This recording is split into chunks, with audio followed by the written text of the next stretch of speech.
Teori pembangunan dan pertumbuhan regional. Teori pertumbuhan ekonomi wilayah menganalisis suatu wilayah sebagai suatu sistem ekonomi terbuka yang berhubungan dengan wilayah-wilayah lain melalui arus perpindahan faktor-faktor produksi dan pertukaran komoditas. Pembangunan dalam suatu wilayah akan mempengaruhi pertumbuhan wilayah lain dalam bentuk permintaan sektor untuk wilayah lain yang akan mendorong pembangunan wilayah tersebut, atau suatu pembangunan ekonomi dari wilayah lain akan mengurangi tingkat kegiatan ekonomi di suatu wilayah serta interrelasi. Teori pertumbuhan regional. Yang pertama teori ekonomi klasik, yang kedua teori Harrod-Domar, yang ketiga teori neoklasik, yang keempat teori jalur tepat. Pertama, teori ekonomi klasik. Sistem ekonomi pasar bebas akan menciptakan efisiensi, membawa ekonomi dalam kondisi full employment dan menjamin pertumbuhan ekonomi sampai tercapai posisi stasioner. Teori ini membahas tentang kebebasan seluas-luasnya dalam menentukan kegiatan ekonomi yang dirasa paling baik dilakukan. Yang kedua, teori Harrod-Domar. Dalam sistem regional, faktor-faktor produksi atau hasil produksi yang berlebihan dapat diekspor dan yang kurang dapat diimpor. Impor dan tabungan adalah kebocoran-kebocoran dalam menyedot output daerah, sedangkan ekspor dan investasi dapat membantu dalam menyedot output kapasitas penuh dari faktor-faktor produksi yang ada di daerah tersebut. Kelebihan tabungan yang tidak terinvestasikan secara lokal dapat disalurkan ke daerah-daerah lain yang tercermin dalam surplus ekspor. Apabila pertumbuhan tenaga kerja melebihi dari apa yang diserap oleh kesempatan kerja lokal, maka migrasi neto dapat menyeimbangkannya. Yang ketiga, teori neoklasik. Teori ini sering disebut dengan teori Slaughwan, yang menyatakan bahwa dalam banyak hal mekanisme pasar dapat menciptakan keseimbangan sehingga pemerintah tidak perlu terlalu mencampuri pasar. Yang keempat, teori jalur tepat. Setiap wilayah perlu melihat sektor atau komoditi apa yang memiliki potensi besar dan dapat dikembangkan secara cepat, baik karena potensi alam maupun sektor potensi itu memiliki competitive advantage untuk dikembangkan. Teori lokasi dan aglomerasi. Teori lokasi merupakan ilmu yang menyelidiki tata ruang kegiatan ekonomi, yaitu ilmu yang menyelidiki alokasi geografi, sumber-sumber yang langka, serta hubungannya dengan atau pengaruhnya terhadap lokasi dari berbagai macam kegiatan lainnya. Teori lokasi dapat dikategorikan menjadi beberapa kelompok. Kelompok pertama yaitu model Christaller. Model ini menjelaskan tentang bagaimana susunan dari besaran kota, jumlah kota, dan distribusinya di dalam suatu wilayah. Model yang kedua yaitu model von Thunen.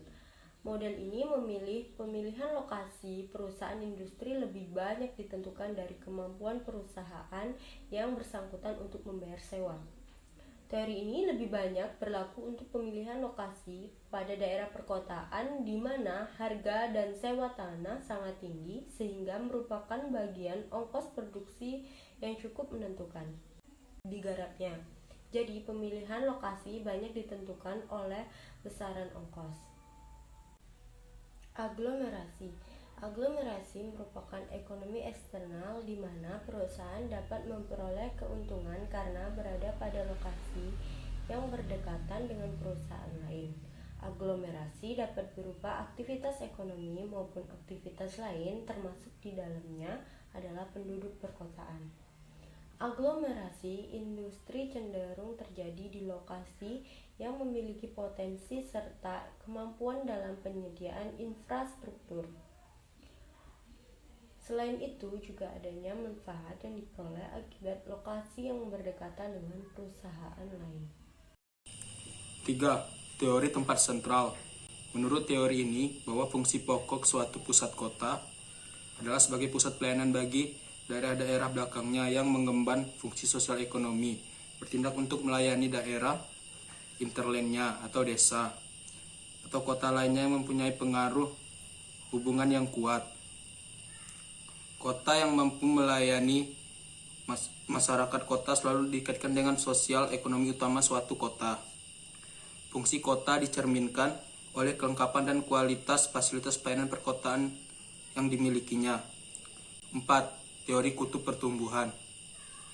Menurut Perroux, pertumbuhan ataupun pembangunan tidak dilakukan di seluruh tata ruang, tetapi tidak terbatas pada beberapa tempat atau lokasi-lokasi. Tata ruang diidentifikasikannya sebagai arena atau medan kekuatan yang di dalamnya terdapat kutub-kutub atau pusat-pusat. Setiap kutub mempunyai kekuatan dan pembangunan keluar dan kekuatan tarikan ke dalam.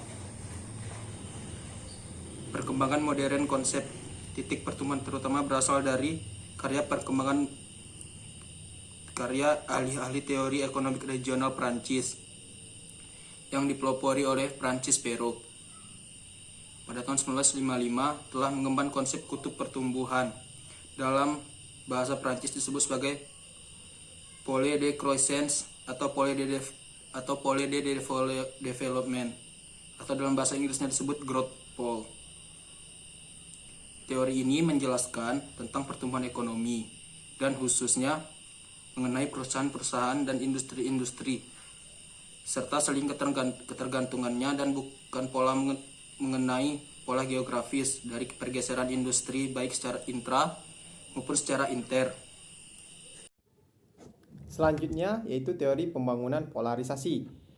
Teori polarisasi ekonomi. Menurut Gurnal Myrdal, teori ekonomi polarisasi adalah di setiap daerah mempunyai pusat pertumbuhan yang dapat menjadi daya tarik bagi para buruh yang berada di daerah pinggiran. Pusat pertumbuhan itu sendiri dapat menarik tenaga ahli, modal maupun barang-barang dagangan yang akan didagangkan di daerah tersebut. Teori polarisasi ekonomi ini yang dikemukakan oleh Gurnal Myrdal menggunakan konsep pusat pinggiran. Konsep pusat pinggiran itu sendiri dapat merugikan suatu daerah dikarenakan terjadi penumpukan di kota maupun di pusat. Maka dari itu perlu adanya migrasi maupun urbanisasi.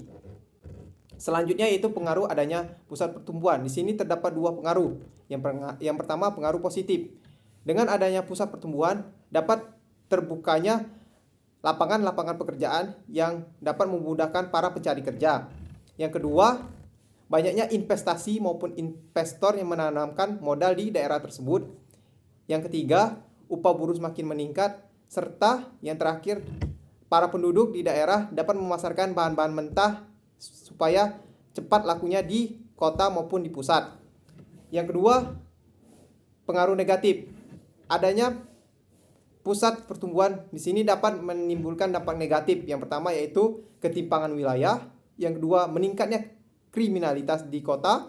Dan yang terakhir dapat menyebabkan kerusakan lingkungan. Demikianlah penjelasan dari saya dari kelompok 3. Saya akhiri, wabillahi taufiq wal hidayah. Wassalamualaikum warahmatullahi wabarakatuh.